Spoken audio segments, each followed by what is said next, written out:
Vamos falar então sobre maturidade ágil.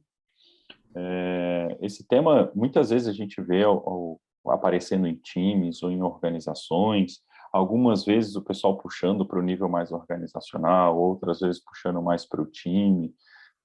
Eu gosto muito da visão de que a maturidade é um mapa, né? Inclusive, quando a gente divulgou aí o webinar, a gente falou mais nesse sentido, assim, né? Um mapa organizacional, um mapa do que você pode usar de agilidade. E pensando no mapa, você identifica percursos, identifica caminhos que você pode seguir, mas mesmo quando você acha algum imprevisto, alguma coisa que te atrapalhe nesse mapa, você olha para o mapa de novo, acha um novo percurso, um novo caminho, e você vai seguindo esse caminho. E dentro disso, né, a gente chamou o Juliano, principalmente para esse bate-papo, porque ele é professor de Kanban, né, e um dos modelos de maturidade organizacional que a gente tem mais visto no mercado e que tem mais ajudado a gente nesse mapa, principalmente pelo vínculo com as práticas, é o do Kanban, né, que é o KMM, Kanban Maturity Model. E o Juliano é professor de Kanban. Né, Juliano? Fala um pouquinho para a gente aí da Assim como você especialidade, também, mano. né, Pedro?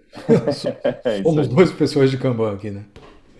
Gente, boa tarde. Primeiro de tudo, queria agradecer pelo convite. Assim, gostei demais de poder voltar aqui na velha casa. O tempo que eu trabalhei junto com a Object foi assim, um dos tempos mais ricos que eu tive de interações e diversidade de ideias, pensamentos e especialmente em ambientes de trabalho diferentes. Foi tantas empresas que a Object ajudou a melhorar a agilidade que, sinceramente, isso contribuiu em muito para o profissional que eu sou hoje. Então, assim, super agradecido pelo convite de poder participar de volta aqui com vocês.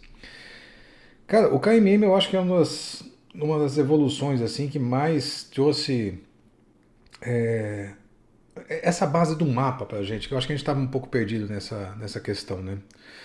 Cada consultor, tanto de Kanban, de outras abordagens por aí, ele tinha o seu próprio mapa na cabeça, né? Tipo, até na época do Objective, a gente desenhou um mapinha, né? Você lembra quando você entrou, a gente começou também a tentar usar aquele mapa, que era um mapa que lá atrás foi o Zulin e eu que a gente começou a rabiscar, tentando achar algum modelo de que servisse para a gente poder fazer isso e tal. E fomos evoluindo, evoluindo, até que chegou naquele modelo que eu sei que quando saí também vocês melhoraram mais ele, ou mudaram um pouco até a abordagem que estava sendo usada, e foi.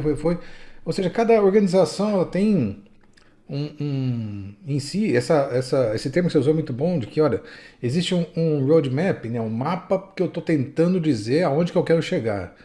E é sempre um mundo, vamos dizer assim, ideal, né? Tipo, eu crio um mundo ideal de que, olha, eu quero chegar naquele mundo ideal, e esse é o ideal que eu entendo como agilidade.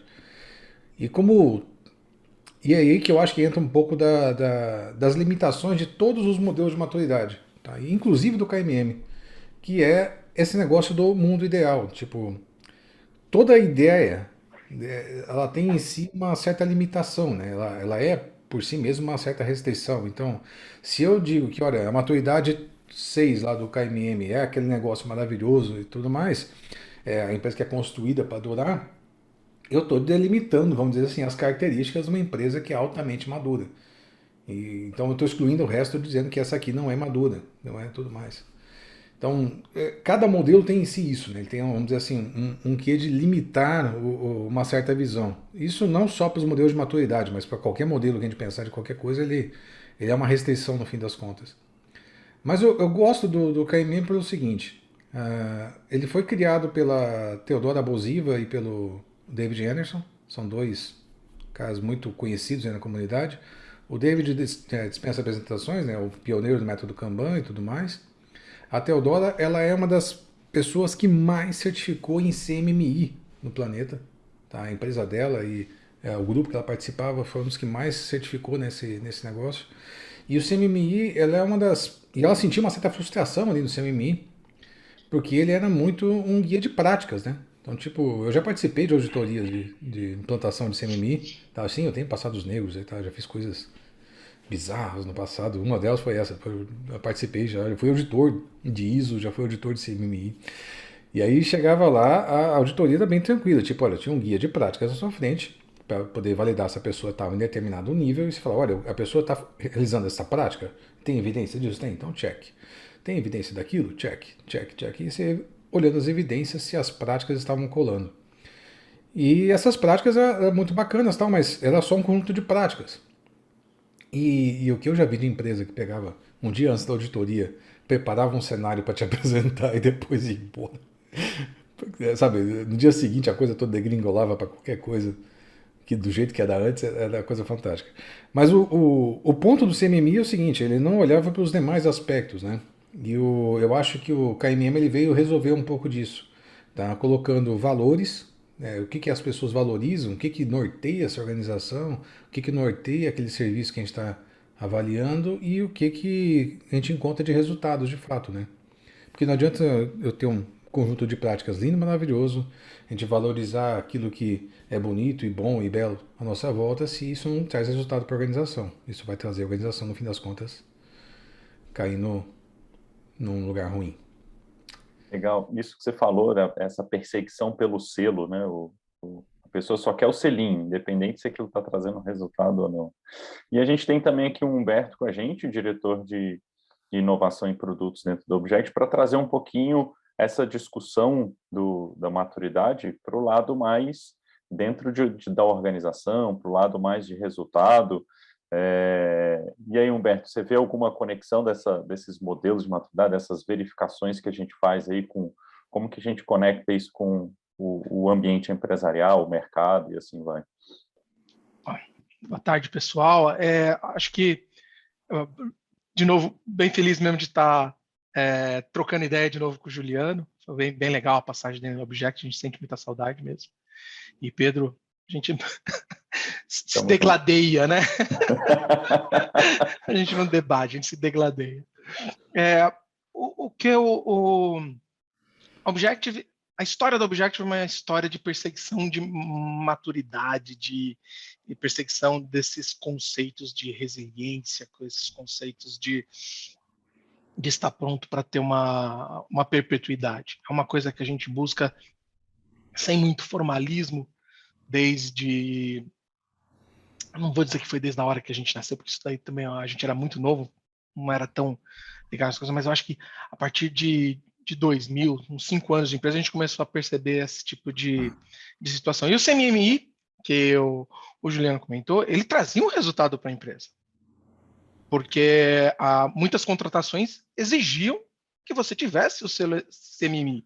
Então, de certa forma, para a empresa, o resultado prático era que você conseguia participar de RFPs, né? De licitações que exigiam o CMMI.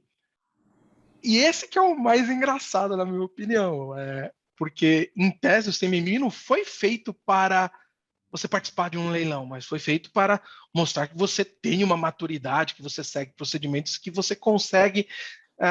Eu acho que na época eu não me lembro exatamente todos os valores, mas envolvia a qualidade, previsibilidade, tinha uma série de coisas que são muito úteis para uma empresa de desenvolvimento de solução digital, né? Principalmente numa época onde o ágil não era tão dominado, era uma questão mais de escopo fechado. Então, quando a gente fala de um mapa, né? A questão é para onde que você quer ir? O que você quer ganhar? O que tua empresa quer ganhar? A empresa quer ter mais margem? Tua empresa quer ter mais rentabilidade? Tua empresa quer reter mais? A tua empresa quer ser mais inovadora? Então, cada segmento, cada indústria, ela tem um momento diferente, vive coisas diferentes, apesar de estar todo mundo hoje travando batalhas na questão da disrupção digital. Eu acho que assim, o que eu queria ouvir de vocês, em termos agora de um empresário, é o que esses mapas que você utilizam, que tipo de empresa, que tipo de evolução dessa empresa você pode esperar seguindo esse mapa? Aonde realmente uma empresa pode chegar, né? E um outro lado que eu acho interessante é onde que vocês têm visto as empresas se posicionada nesses mapas, onde a maioria das empresas estão, e o que vocês enxergam que as empresas estão buscando, e por que seguir o KMM ou outro mapa, que outros mapas a gente pode seguir, que tipo de vantagem competitiva para essas empresas vai trazer uma evolução desse tipo nesse mapa de maturidade. Acho que você pediu para eu trazer para a realidade, já começa aí, Pedro. Essa é a ideia. Quando você pergunta onde a maioria das empresas estão, como é que está o posicionamento delas nisso, eu vou lembrar muito do livro Reinventando as Organizações, do Frederic Laloux, onde aí é um outro mapa, né, porque a gente cita o KMM, o CMMI como mapas, e ele traz no Reinventando as Organizações um modelo que vai mostrando a evolução das organizações na humanidade, né? Desde dos primórdios, lá quando os seres humanos ali ainda primitivos começaram a se juntar e terem grandes grupos, para passar de 100, 150 pessoas dentro de um grupo, eles sofreram, assim, os grupos desmanchavam, fazia outro grupo, desmanchava, fazia outro grupo, até que eles conseguiram passar por cerca de acima de 150 pessoas. Isso precisou que eles começassem a criar uma certa ordem, uma certa civilização, uma certa forma de se organizar. Depois eles foram evoluindo, e o Frederic Laloux ele usa principalmente alguns níveis, os níveis de organizações que existem até hoje, que têm origens lá atrás. Primeiro, as organizações que estão voltadas para a sobrevivência. Organizações que os que estão dentro estão salvos, os que estão fora a gente mata, ou a gente briga e a gente quer destruir, e coisas desse tipo. A gente tem organizações até hoje desse tipo que são gangues, né? São organizações em guerra locais que estão em guerra civil, são ambientes ali onde estão realmente bem perversa a situação. Depois ele fala que na história da humanidade a gente foi criando organizações conformistas. As organizações conformistas com uma hierarquia muito, muito, muito grande, obediência, uniforme, uma marca muito definida, uma coisa muito definida para aquilo, e ainda com uma visão de que quem está dentro está bem, quem está fora não pertence ao nosso ambiente, à nossa organização, mas ainda muito com essa visão conformista e hierarquia muito forte. Ele diz que existem organizações até hoje desse tipo, e ele cita muitas organizações que usam uniforme, que têm uma disciplina muito forte, uma hierarquia muito alta, como, por exemplo, o Exército. Né?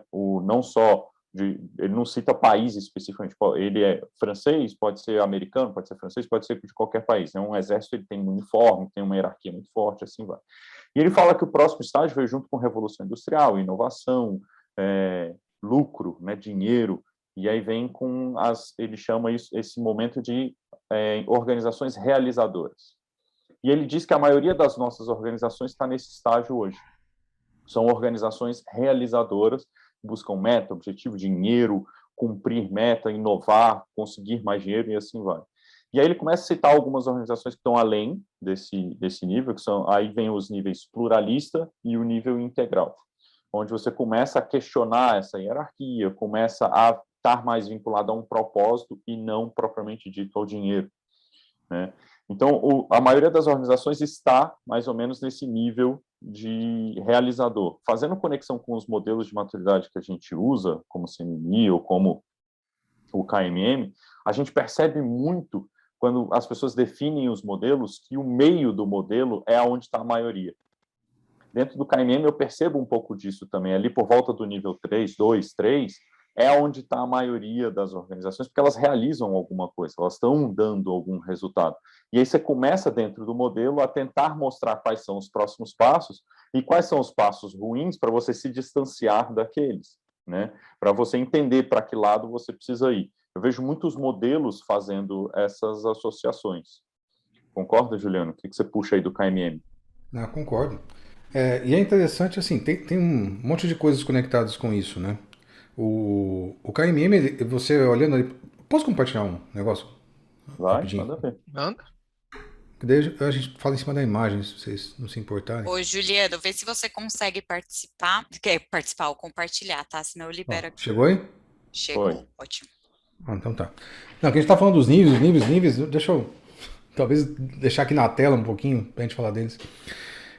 Então, olha só, os níveis de maturidade do KMM, né, eles acabam sendo uma jornada, vamos dizer assim, de autoconhecimento, eu acho. Então, quanto mais a empresa se conhece, conhece os seus processos, o que o seu cliente quer e consegue atendê-lo bem, eu acho que eles vão. Você vai avançando na maturidade. Então, é meio então que o KMM meio que cunhou que, olha, maturidade é se conhecer. Tá? É conhecer onde você está, é conhecer onde, e aqui eu estou sendo prolixo e filosófico, foi mal. Vou tentar trazer de novo para a realidade. Só conectar o que você puxou aí agora, dentro da visão de pessoa e de coaching, por exemplo, o autoconhecimento é uma ferramenta muito grande, né? E a associação que eu estou fazendo com o que você está falando aqui seria um autoconhecimento organizacional, para a própria Exato. organização se conhecer. Manda ver. Não, tanto que ele chama até de inconsciência, tipo, eu não sei o que está acontecendo. Tá? E é incrível que, assim, quando a gente começa trabalho de consultoria, mesmo na época que eu estava aí, e hoje também, a maior parte das organizações que eu vejo, elas estão ali entre 0 e 2. Tá? Ou eles têm um ambiente que eles não têm a consciência do que está acontecendo de fato, tá? Tem-se uma pseudo-consciência do que acontece, mas se você começa a fazer algumas perguntas incômodas, você vê que as pessoas ainda não conhecem seu fluxo, não conhecem seu cliente, não conhecem suas entregas, não conhecem como é que a coisa está acontecendo de fato. E quando você vai e começa a adotar algum método ágil, e aqui qualquer um, tá? Você começa já uma certa normatização e começa a trazer esse rapazinho que está esquecido, o cliente, de volta para a conversa. Tá? E aí a coisa começa a ficar interessante, porque quando eu chego ali, por exemplo, no nível 2, que é um ambiente mais interessante, muitas empresas se param por aqui e tá tudo bem parar aqui. Às vezes a empresa não quer ir além. Sabe, ela não quer ser a líder de mercado, ela não quer, sabe, ter todos os riscos protegidos, ela está confortável com aquela posição de nível 2. Eu acho que é muito por isso até que muitas empresas param aqui. Vejo uma segunda razão para as empresas pararem aqui pelo seguinte, o framework mais popular que nós temos quando a gente fala de ágil, tanto que muita gente até faz uma associação direta de um é o outro e o outro é o Scrum. Tá? E o Scrum é plenamente focado em times. Tá? Então você tem a retrospectiva do time, você tem a review do time, que é do sprint, ok, mas tipo, é o time que conduz, é o time que trabalha, o sprint é só o time que faz, você tem o PO que trabalha para um backlog para o time, é sempre o foco muito forte no time de desenvolvimento. Então muito do que a gente vê hoje nesse ambiente ágil é as pessoas trabalhando muito focado em times, tá? E até esses dias eu estava usando um termo pejorativo para isso, que é o time-centrismo que existe nas organizações. Tá? Que o pessoal agora, os times têm logos, brasões, missões, valores, e de repente eu já vi time recusar um serviço porque isso não está aderente com a sua missão e valores que eles pregam. E o trabalho fica quicando, esperando alguém se mexer e falar, não bate com a missão, e visão e valores de nenhum dos times que nós temos. E agora? Vamos criar um outro time? E o time começa a virar mais importante do que a coisa. Essa é uma limitação ali do modelo 1, né, que a gente tem. E eu acredito que as empresas estão mais nisso aqui, e pela experiência é o que a gente tem visto mesmo, entre 0 e 2, tá? As que estão, vamos dizer assim, organizadas, que já começaram a criar o seu próprio modelo, tem um ambiente mais ágil e tudo mais, costumam ficar ali pelo 2, tá? Não indo além disso. Estar ajustado ao propósito quer dizer que eu estou entendendo e buscando aquilo que o meu cliente está entendendo como sendo aquilo que serve de critério de seleção para a gente. Por que ele me escolhe? Sabe, por que alguém escolhe a Objective e não o concorrente dela? Quais são as razões? Quais são os critérios que fazem a Objective ser a escolhida do seu cliente? Tem alguma coisa aqui ali que fez o cliente escolher vocês e não o concorrente. Quais foram os tópicos? Pioneira no XP, faz software desde não sei quantos mil cenários de teste automatizado. Estou meio desatualizado. Hoje é uma vez que eu vi dá 40 mil. Depois então me atualizem aí. Então, existem características que fazem, ou pessoas que valorizam certas características e entendem que esses são os critérios para selecionar. Então, aí é uma empresa que já está nesse ambiente. Tá? Então, até onde eu me lembrava, a Objective, se eu não me engano, ela estava no 3 ou 4, eu não lembro qual que era agora. Tá? Mas o Pedro que está de dentro... Inclusive, foi a pergunta aqui da Mariana Moura. Ela perguntou em qual nível o Objective está e se a gente pode citar exemplos de empresas nível 4. Não são muitas, viu? Infelizmente. E as de 5 e 6 são menos ainda, tá? A gente vai ter menos exemplos ainda de líderes de mercado e aquelas construídas para adorar. Acaba que esse sexto aqui, eu acho que tem pouquíssimas. Se eu fosse citar uma, eu vou além, viu, Mariana? Vou pegar o nível 6. Se tem uma que eu acredito que é construída para durar, é a IBM. Cara, a IBM está no mercado há quantos anos? Cento e... Tá lá? Acaba que o construído para durar, a gente precisa ver ela durando primeiro, né? Exato. A gente Tem que ter o precisa efeito primeiro ver Lindy, ela né? Então, passar pô, a por lá. IBM tá lá, pô, cento e tantos anos aí no mercado, se reinventou, era uma indústria mainframe, virou uma indústria de software, virou outra coisa agora, e de repente estão aí. É, Microsoft também, eu acho que, assim, na minha avaliação de fora aqui, também seja outra que começou com sistemas operacionais, virou pacote Office, virou software as a service, e agora estão até falando de código aberto e tudo mais, entrando no mundo Linux. Então, assim, é uma empresa que se reinventa, continua sendo relevante no mercado e ela está durando. E dura, e dura, e dura, e dura. IBM fundada em 1911, obrigado. 110 anos. Uma indústria de software. Olha isso. legal isso, e usando esse termo reinvenção, uma empresa que eu tô vendo se reinventar constantemente é a Amazon, né? Começar com venda de livros, virar marketplace, hoje em dia com servidores, banco de dados próprio e assim vai, um nível de reinvenção alto. Mas voltando, só para confirmar essa questão do nível da Objective, que foi a pergunta da Mariana, a gente vai ver dentro da Objective, por exemplo, isso vai acontecer também com as outras organizações, por isso que eu vou conectar dessa forma. Dentro do Object, a gente vai ver que tem uma outra área que está a um nível mais alto e uma outra área que está a um nível um pouco mais baixo. Uma das belezas que eu vejo do modelo de maturidade do Kanban é que você começa a puxar a nível organizacional e não só time. Então, você começa a pensar, a organização como um todo, eu acho que a gente está nesse nível. Mas essa área, essa diretoria, eu acho que a gente está mais ou menos nesse nível e assim vai. A gente gosta muito de lembrar do momento Objective, principalmente voltando para ágil, porque o modelo de maturidade Kanban é um que a gente associa muito ágil por causa das práticas ágeis, da vinculação muito com o ágil. A gente gosta muito de lembrar os momentos que, principalmente o desenvolvimento de software de Maringá viveu com o fluxo unificado, com várias pessoas associadas.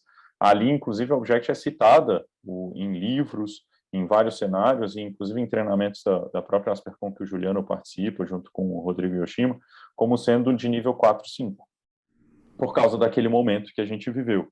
É óbvio que hoje, dentro da empresa, a gente vai ter outros níveis dentro de outras áreas, assim vai, mas a gente já chegou em níveis muito bons dentro da aqui dentro da Object, só para responder um pouquinho mais. E aí, já conectando com esse cenário, assim, a gente avalia a organização como um todo, um time, porque você puxou isso, né, Juliano? O Scrum é muito voltado para time, então, aqui a gente usa em quê? A gente usa só no time, a gente usa na área, a gente usa na organização. Como que você acha que seria ideal a gente começar a prestar atenção nisso? A Object? Bom, eu estou há alguns anos afastado, gente. Eu não sei como é que vocês estão agora. Não em relação ao Object, mas aplicando o modelo de maturidade Kanban, você acha que em qual nível e como que a gente lida com isso em diferentes níveis? Eu gostei do que você comentou de áreas, departamentos e tal. A gente costuma. Deixa eu voltar aqui. A gente costuma falar um pouco mais até dessa avaliação ser por serviço prestado, vamos dizer assim. Então, por exemplo, ó, tem a área de marketing de vocês. Ela presta um serviço que é a parte de manter a relevância nas mídias e tudo mais, e outras coisas que a Juliana e a Isabel vão poder falar melhor que eu. Mas ela tem um serviço que ela entrega, que tem algumas demandas que ela entrega. Esse serviço tem uma maturidade própria, que é diferente, por exemplo, do serviço de desenvolvimento, que é diferente do serviço de consultoria. Então, cada serviço que é prestado, mesmo os serviços internos ou externos, eles têm cada um em si mesmo a sua própria maturidade. Então, é legal olhar para a organização como um todo, mas eu já vi essa medição acontecendo por serviço. A gente tenta evitar essa medição por time, exatamente para não cair nessa cilada de ficar preso no nível 1. Sabe, de fomentar um pouco mais esse certo tribalismo, né, que a gente fala naquele livro Great Boss, Dead Boss, do Ray Immerman, que é muito bom, recomendo a leitura demais. E se a gente começa a criar microtribos, a tribo maior perde a relevância. Então, por exemplo, pegar de novo o Sinal Object como exemplo, se eu começasse a fomentar que cada uma das pequenas tribos, cada um dos departamentos fosse mais importante que o todo perderia importância, que é a empresa como um todo. E a gente precisa fazer com que a empresa toda funcione. Existem aqueles serviços que dão a cara para o cliente que são, vamos dizer assim, mais relevantes do ponto de vista do cliente, do que aqueles serviços que estão acontecendo dentro. Então, por exemplo, vocês têm um serviço financeiro, que é fundamental para a empresa acontecer. Não dá para fazer uma empresa, né, Humberto, sem gestão financeira. Ou tem como? Acho que não. Acho que não dá, né? Tá. Então Acho precisa que ter não. uma gestão financeira. Precisa ter processo financeiro e tudo mais. Mas o serviço financeiro sozinho, talvez ele não sobreviva. Ele existe para, vamos dizer assim, fornecer esse serviço para que os outros serviços funcionem. Essa relação normalmente é o que a gente tenta deixar claro aqui, de que olha, existe uma rede de serviços na organização, a gente foca naqueles serviços que dão a cara para o cliente, que são o que o cliente realmente valoriza, porque esses daí, como tem um cliente específico, ele vai conseguir chegar a níveis mais avançados. Então vão ter serviços, por exemplo, financeiro, faturamento, serviços internos assim, que eles não precisam ir além de nível 2 ou 3. Eles já vão estar, vamos dizer assim, ajustados no propósito deles ali no nível 3 e está tudo bem.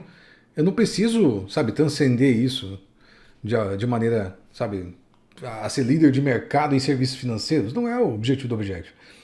Bom, não sei se é, né? Vai aqui. Não é.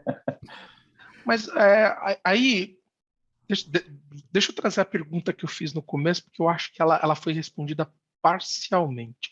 E vou trazer uma questão do termo. Vocês estavam comentando com líderes de mercado, líderes de mercado, não, empresas feitas para durar, PM, Microsoft e tudo mais. E o termo que a gente usou até, inclusive no webinar, maturidade ágil. Né?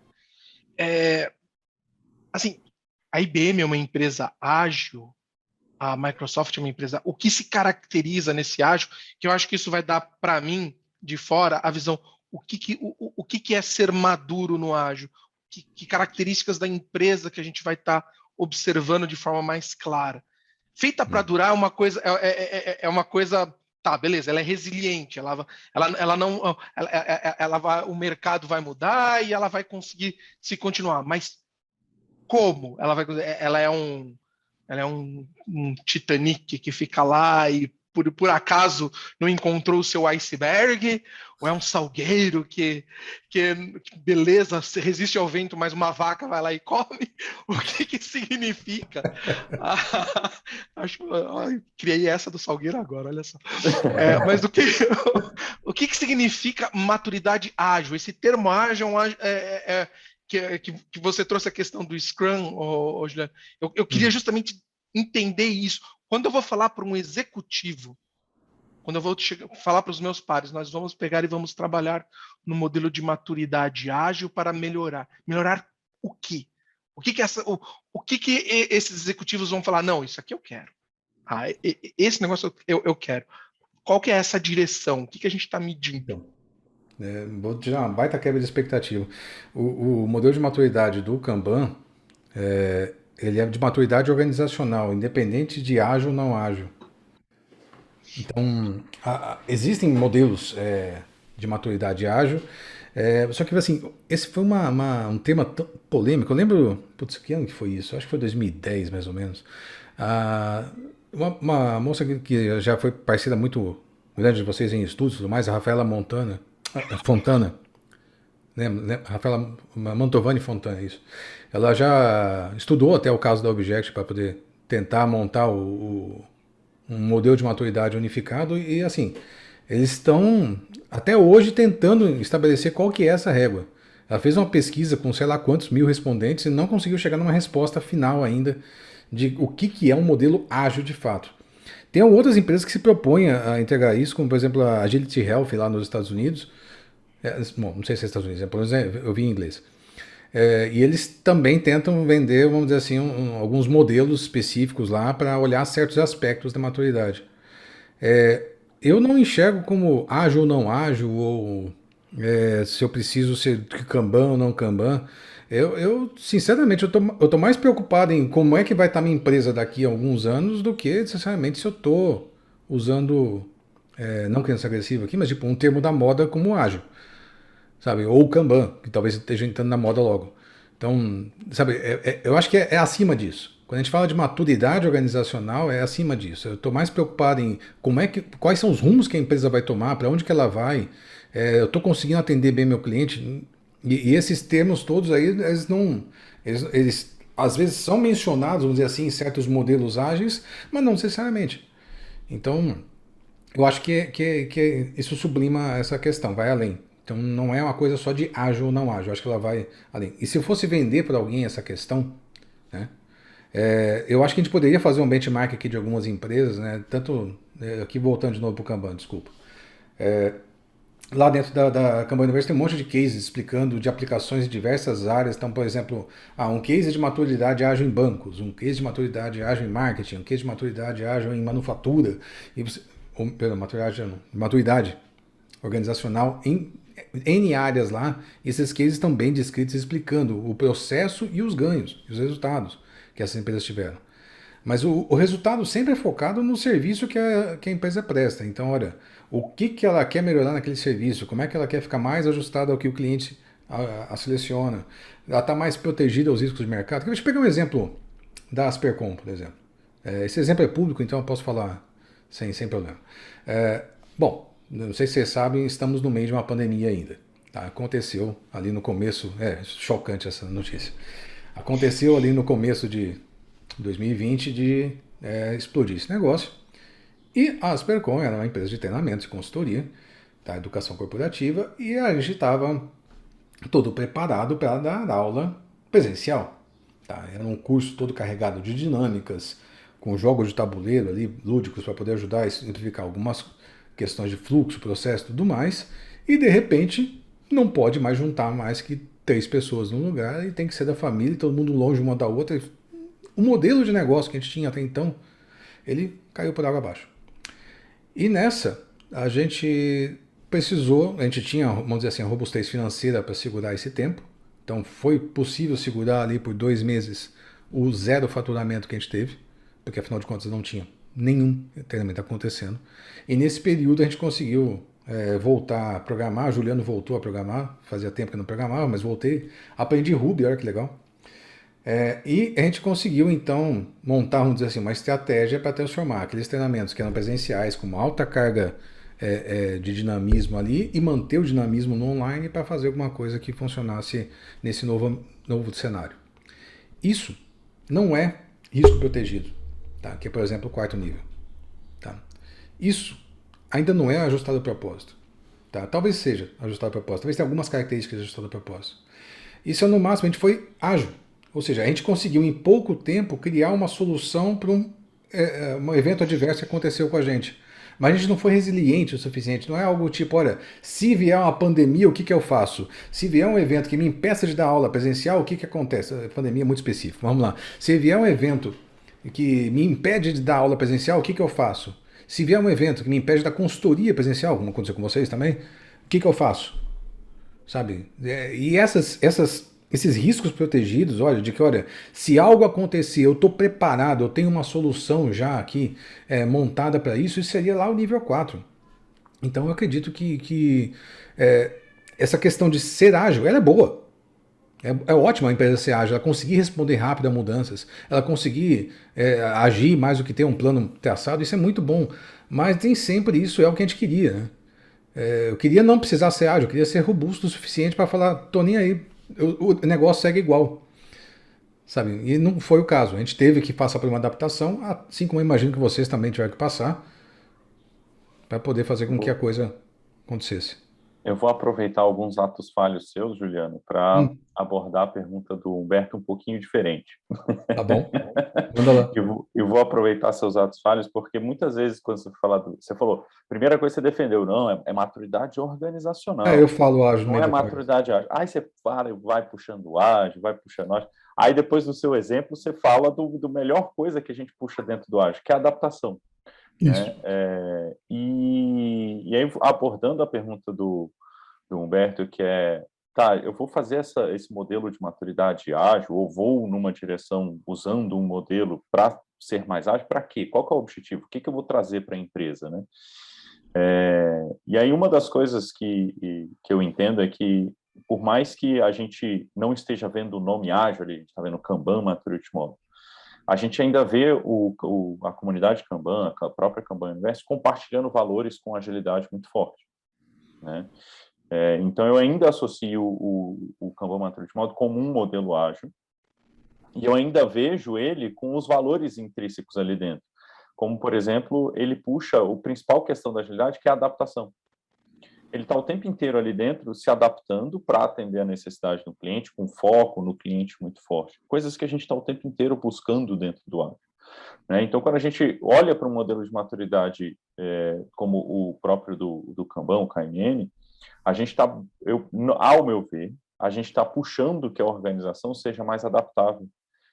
Esse construir para durar é a adaptabilidade, é reinvenção como último nível, é a adaptabilidade. Né? Então, você está puxando isso muito para dentro do seu negócio, e não só para o seu negócio, para o seu serviço, para a sua área, para o seu time, né? Das diferentes formas que você avalia.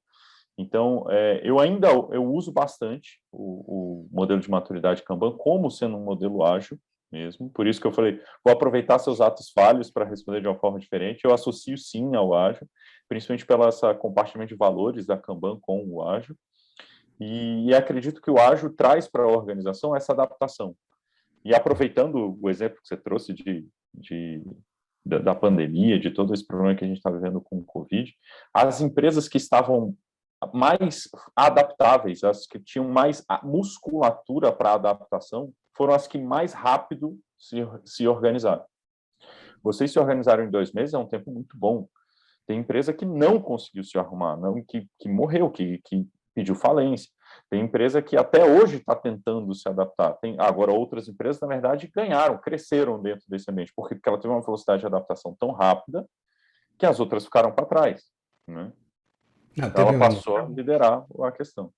Teve um cliente nosso que, em uma semana, ele colocou, acho que 1.000 pessoas em casa conectadas na VPN deles. Coisa assim, absurdo para mim. Eu falei, cara, que fantástico. Em uma semana, todo mundo estava em home office, ou teletrabalho, sei lá como estão chamando agora, mas tá todo mundo em casa trabalhando, todo conectado na VPN. Eles conseguiram montar muito rapidamente essa estrutura.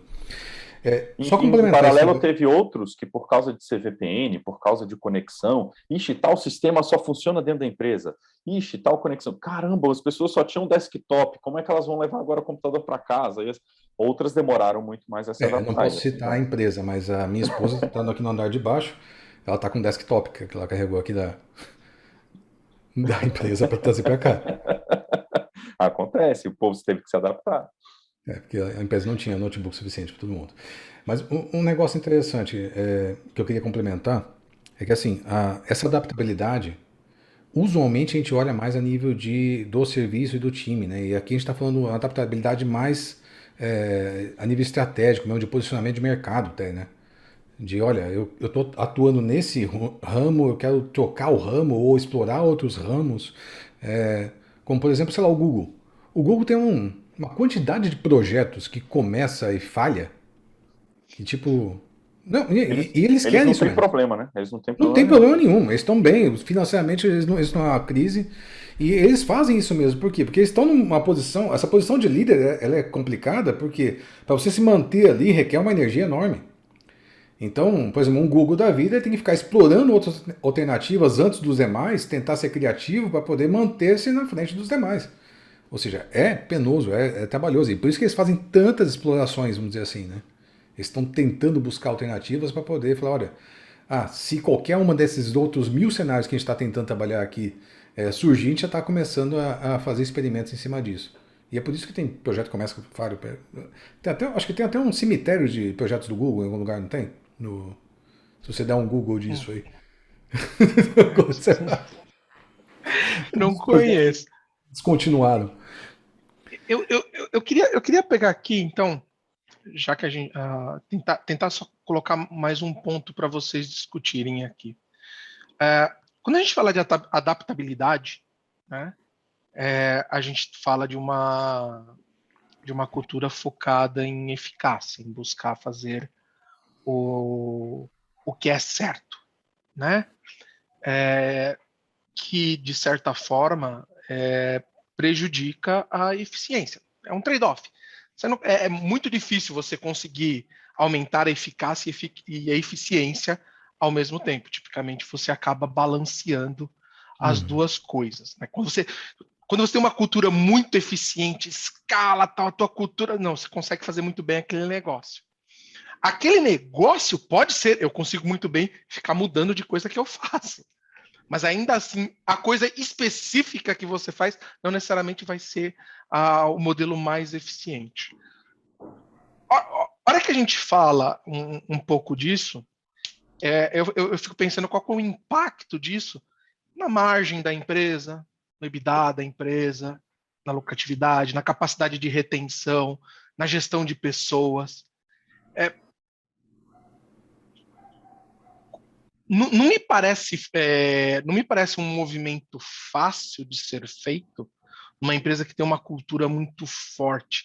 Eu gostaria de explorar um pouco essa parte. O que as culturas permitem, as culturas atuais, o que elas permitem e o que elas dificultam esse processo de maturidade, tá? E como é que você como é que você lida com empresas que precisam de alta eficiência e se esse modelo de maturidade ajuda elas a aumentar essa eficiência? Eu queria que vocês me falassem um pouquinho sobre isso, porque é uma das questões que eu acho bem interessantes nesse processo. Existe um monte de questões ali que é colocada, por exemplo, vou puxar pelo KMM, que é o que eu estou mais recente. Tem um monte de questões que o KMM coloca ali que vai levar a se conhecer mais em termos de fluxo de trabalho. Então, ao conhecer do fluxo, você vai conhecer suas potências e suas fraquezas. Então, você vai saber aonde que a coisa anda rápido, aonde que a coisa anda devagar. Esse é o tipo de coisa que vai te permitir ser um pouco mais eficiente. Tá? Você vai conseguir fazer otimizações no seu processo e tudo mais. Mas dado que você tem um serviço, vamos dizer assim, que já entende qual que é o seu objetivo. Né? Então, por exemplo, olha, eu tenho um serviço da Object que é de software. Software as a service, talvez. E vocês estão fazendo ele, sei lá, há quanto tempo? Tá? E bota lá isso na linha do tempo. Então, isso está consolidado. A empresa é uma empresa que oferece esse tipo de serviço. Então, nesse tipo de serviço, a gente pode criar otimizações para fazer com que esse fluxo funcione melhor. Quando você está explorando um novo, que você está tentando buscar oportunidades, aí você está entrando tentando mirar algumas coisas do nível 3 lá, que é o ajustado a propósito, para poder... Só que você ainda está tentando entender qual que é o fluxo que você tem que desenhar. Qual que é o fluxo de trabalho? Então, a parte da exploração versus... Exploração no sentido pejorativo, mas tipo, estou explorando outras alternativas, né? É que, sei lá, tem que dar explicação para tudo hoje em dia. Mas, tipo, sabe, tá explorando alternativas e enquanto eu estou tentando otimizar, são realmente dois pesos e duas medidas. Tipo, otimizar, eu vou estar focando realmente em eficiência, e quando eu estou explorando, eu estou tentando achar qual que é o novo nicho que eu quero fazer, que é mais ou menos o que o Google faz. Ele tem uma equipe mega focada no buscador, que é o pão quentinho deles, que dá a graninha todo dia, e tem um monte de gente tentando outras alternativas para ver o que vai rolar. Essas outras alternativas é a exploração de ideias, enquanto o pessoal ali está tentando fazer com que aquele mecanismo de busca seja mais interessante e mais relevante o quanto antes. Eu acho que tem um pouco disso, dessas duas coisas aí. A segunda parte que você falou é como é que eu faço para ajudar as empresas? Deixa eu só conectar aqui, Juliano, e aí você pensa aí no complemento. A gente vai muito no pensamento linear, né? E o modelo de maturidade, colocando níveis um sequenciado ao outro, vai muito no pensamento linear. 0, depois 1, depois 2. E aí, quando você traz isso, Humberto, de, cara, eu preciso trabalhar os dois, a gente começa a sair um pouquinho do linear e coloca fatores diferentes. Foi como o Juliano colocou assim, você tem um lado que está explorando, um outro lado que está sendo mais eficiente. O Kent Beck, ele apresentou em alguns vídeos e podcasts mais recentes uma teoria dele que ele falou de triple X, que ele fala de... Eu vou trazer uma tradução para o português aqui, mais na linha do termo que você estava usando, inclusive, Juliano, exploração. Ele fala, o nível que mais volátil e mais rápido, principalmente das startups, seria o nível experimentação, um dos X dele, né? Você está experimentando, você descarta, faz outro, e assim vai. Depois, para o nível de explorar, que é no que o explorar que ele puxa, você acertou já, só que você precisa começar a mudar um pouco mais para achar novos mercados, novos clientes, mas você já tem uma certa linha do que você tem acertado. E o último, de extrair o máximo que você consegue daquele ambiente. Por quê? Porque você já está consolidado, você já sabe que aquilo dá certo. Alguns mercados, por exemplo, que estão no nível extração, por exemplo, telecom. Telecom já sabe que esse é o mercado, essa é a quantidade de pessoas, está todo mundo contratando telecom, o cara vai extrair o máximo, ele vai precisar ser eficiente, gastar o menor recurso possível, com a melhor conexão, com o melhor atendimento. Então ele está no nível de eficiência muito alto. E o nível de exploração, ele está procurando novos mercados. Onde ele se provoca para nível de exploração? E onde a telecom se provoca para o nível de experimentação? Aí ele começa a olhar para o mercado. Deixa eu ver quem está me atacando aqui. Aí ele começa a ver um Netflix surgindo, que aí ataca um pouco a TV a cabo deles. Aí eles precisam experimentar ou talvez explorar, talvez mudar. Explorar seria, vamos mudar um pouco a nossa TV a cabo, vamos incluir mais canais, vamos trocar a forma de contratação, e experimentar seria criar novos tipos de serviço para atender esse ataque do mercado. Então você percebe que já não é mais linear, não é mais assim, maturidade 1, 2, 3, 4, 5, 6. Não, ele já começa a diversificar isso. Dentro do meu ambiente, eu tenho uma parte de exploração, dentro do meu ambiente eu tenho uma parte de extração, dentro do meu ambiente eu tenho outra parte de experimentação, e dentro de cada um desses, eu vou ter maturidades que vão me ajudar nesse cenário. Empresas muito consolidadas, como bancos, telecoms, energia elétrica, são empresas que é mais difícil eles trabalharem em experimentação. Então, eles vão ter uma maturidade baixa nisso, mas eles precisam começar a fazer, porque o mercado está cutucando. O mercado está começando a provocar eles. Então, eles precisam começar a experimentar e ir melhorando a maturidade deles nesse cenário. E assim vai. Então, a gente começa a sair um pouquinho só do pensamento linear e começa a pensar em vários cenários juntos ao mesmo tempo, né? Isso. Que é aquele negócio que a gente estava falando mais cedo sobre cada serviço ter a sua própria maturidade, lembra? Tipo, olha, eu tenho uma determinada área da empresa, o serviço ali, ela tem certo nível de maturidade e ela está bem já com isso. Tem outros que não, que precisam ir aumentando isso um pouco mais. Desculpa, você tinha a segunda parte da pergunta que eu não lembro, juro por Deus, Humberto. Eu tinha perguntado na cultura das empresas. Sim. Como a cultura da empresa pode ajudar ou atrapalhar essa questão da maturidade. Aí, até para botar uma pimentinha aí, usando o que o Pedro comentou dos vários cenários de empresas, né? Startups, empresas que estão focadas em extração, empresas que estão focadas em experimentação. Achei bem legal isso, não conhecia esse modelo, não. É bem interessante isso, porque, por exemplo, quando a gente apresenta para as pessoas, a gente precisa ser muito cuidadoso e cheio de dedos na hora de apresentar, tipo, uma avaliação dessa de maturidade.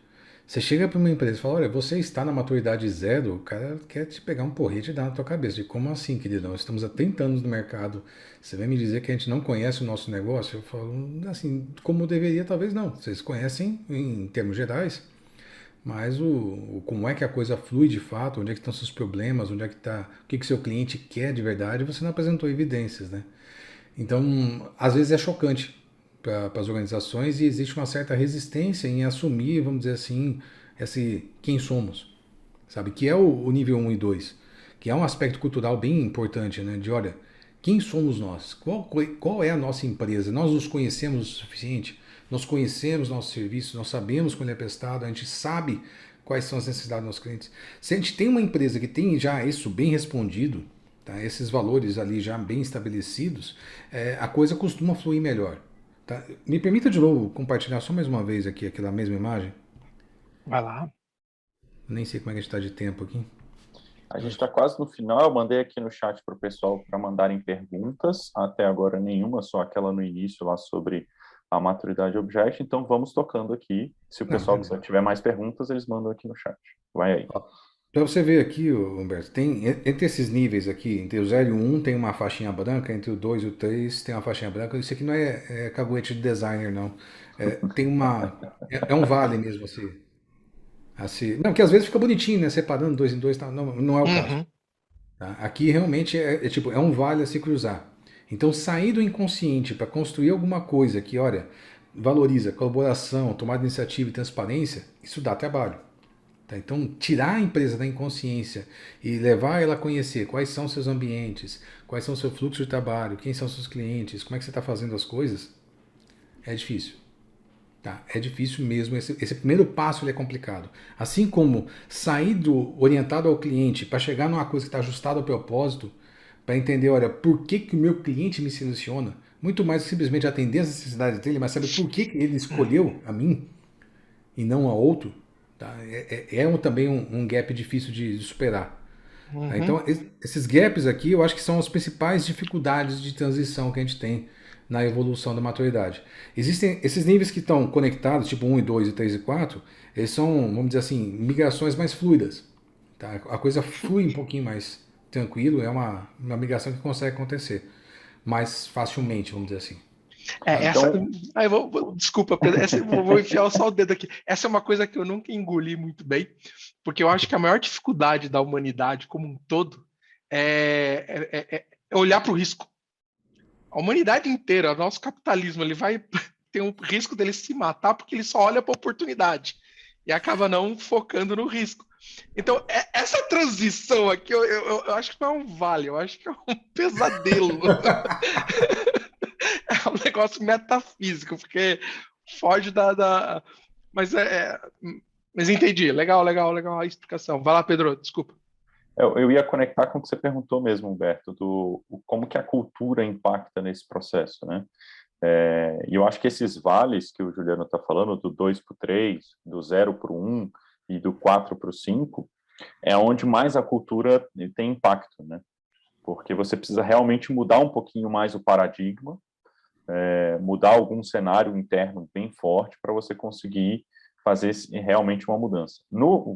Reinventando as organizações novamente, ele puxa que essa mudança de paradigma tem alguns fatores que são importantes nesse cenário. Um deles é a liderança, o presidente ou o conselho da empresa ou o CEO da empresa.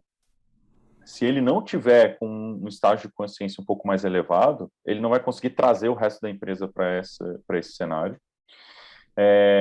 Isso é um dos fatores. O outro, ele fala assim, a consciência de modelos de maturidade, aí é o que eu gostei muito de ter visto, né? O simples fato de você dar consciência para esse cenário, você já começa a provocar alguma mudança. A pessoa tendo uma consciência, tendo uma noção de que calma aí, eu achei que eu estava bem, eu não estou bem, já começa a mudar um pouco mais o cenário. Então, eu gosto muito da gente falar de modelos de maturidade, propor os modelos para mostrar o mapa, para a pessoa entender aonde ela está nesse mapa, para ela gerar mais consciência e provocar uma mudança cada vez melhor na organização. Eu diria que assim, no nível executivo, para a coisa realmente acontecer, só a noção do estado ela não é suficiente. O impacto real no resultado, ele é uma expectativa de impacto real. Eu acho que do que eu me lembro do modelo do KMM, ele é um modelo baseado em estatística e avaliação de várias empresas e tem expectativas de aumento de capacidade de entrega, aumento no final das contas, da margem, de lucro, esse tipo de coisa a gente pode traduzir, né, um aumento de capacidade com aumento de margem. Eu acho que isso que realmente motiva os executivos, que no final das contas, apesar de você ter os stakeholders, você também tem os shareholders, né? Então, o pessoal, os caras que estão preocupados basicamente com o bottom line, né? Então, você precisa atender esses públicos também. Foi bacana aqui a conversa, legal. Temos uma pergunta do Diogo. Ele pergunta se existem situações onde um nível organizacional encontra-se num nível e outro nível organizacional em outro nível, né? Como, por exemplo, o tático no KMM2 e o operacional no KMM1, por exemplo. Se a gente encontrou cenários desse tipo. Juliano, você encontrou algum cenário desse tipo? O que você consegue dizer sobre? Eu não separaria, né? Normalmente a gente está olhando, quando a gente está olhando para nível de serviço, a gente está olhando basicamente para o tático. Ou, às vezes, subindo um pouquinho a abstração. Essa avaliação, se a gente fizesse ela a nível operacional, a gente estaria limitando a falar alguma coisa ali de nível 1.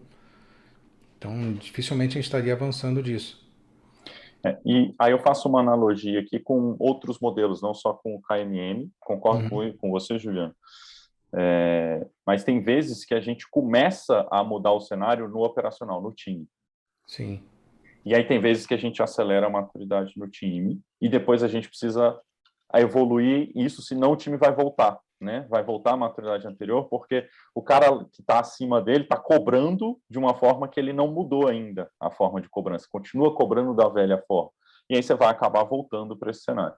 E quando acontece o inverso, né, você melhora primeiro a liderança, para depois melhorar a operação, esse é mais fácil, né? Porque a liderança começa a cobrar no novo modelo, e aí o operacional vai seguir em frente.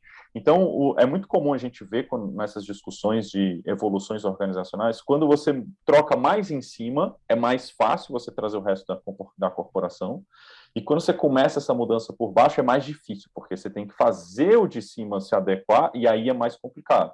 Ele absorver esse entendimento é cada vez mais complicado.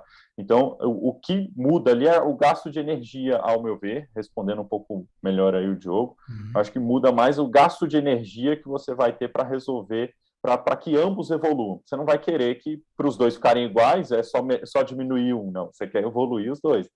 Então, o gasto de energia de baixo para cima é um pouco maior do que de cima para baixo. Essa é a minha visão. E tem motivadores diferentes de cada um, né? Então, por exemplo, quem trabalha no ambiente operacional, ele está mais pensando em como é que eu faço para entregar alguma coisa com qualidade sem me matar no processo, sabe? Normalmente é isso que a pessoa quer, tipo, ela quer sentir orgulho do que está fazendo, ela está trabalhando ali, ela quer falar, olha, que bacana, consegui entregar alguma coisa, consegui ser reconhecido por isso sabe, eu não quero, tipo, ter que trabalhar 30 horas num dia para poder fazer com que isso aconteça. Já o pessoal que está no nível mais tático, ele está olhando, poxa, meu cliente está satisfeito, estamos aumentando a carteira de clientes, tem mais gente chegando, mas, sabe, eu estou conseguindo manter esse pessoal, eu estou entregando as coisas dentro de um prazo adequado e tudo mais. Quando a gente consegue fazer com que esses dois se conversem, do tipo, olha, eu consegui resolver aqui a questão do abuso, vamos dizer assim, que o sistema cria sobre as pessoas, e começa a dar a eles a consciência de que, olha, o usuário não é uma pessoa má, sabe? Existe uma pessoa legal do outro lado, sim, que está sendo interessante para o nosso negócio, que é o nosso cliente, no fim das contas. E esse cara, as pessoas do operacional começam a se conectar mais com os problemas do mundo real e começam a parar de olhar só para aquele microcosmo ali do time e começa a olhar para o serviço como um todo. Então, eu gosto quando a gente faz essa abordagem que o Pedro falou, eu acho ótimo, de a gente pegar mais a nível tático, trazer essas lideranças para dentro. Isso ajuda a gente a trazer também para o time a visão de que, olha, o mundo é maior do que o seu time. Sabe? O serviço, no caso, que é esse mundo, ele é maior do que o seu time. Ele começa antes de vocês, ele termina depois de vocês, e nas duas pontas tem o cliente pedindo e recebendo coisas, o que é muito legal. Já temos aqui a Isa e a Ju de volta, né, com a gente. Já apareci, que é para ver se vocês voltarem à realidade. Não, gente, tá tão legal. É muito legal. Se alguém tiver mais alguma dúvida, pode mandar, mesmo que a gente não responda aqui, depois a gente se aprofunda, o pessoal aí acaba entrando em contato, a gente responde por e-mail, então fiquem à vontade, tá?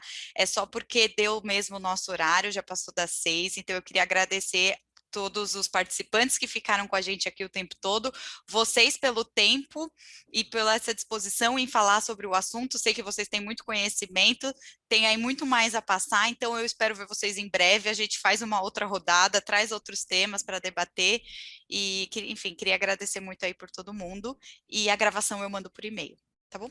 Joia, obrigado. Obrigado, da minha parte, estou super feliz de ter sido chamado, faz tempo que queria voltar a fazer alguma coisa junto com vocês. Assim como eu já fazia coisa com a Object antes de trabalhar na Object, continuo fazendo coisas com a Object depois de ter saído. Isso é muito bom. Sinal que a amizade continua. Isso mesmo, e vamos puxar aí mais temas, sempre que vocês tiverem sugestões também mandem pra gente, que a gente vai estar aí encaixando na nossa programação, né, pelo menos um por mês a gente tenta trazer algum tema relevante, e é isso, gente, muito obrigada pela participação, e até a próxima. Valeu, obrigado, Obrigada, pessoal. pessoal, Obrigado, até a gente. próxima. Obrigado a todos, até a próxima. Até mais. Tchau, tchau.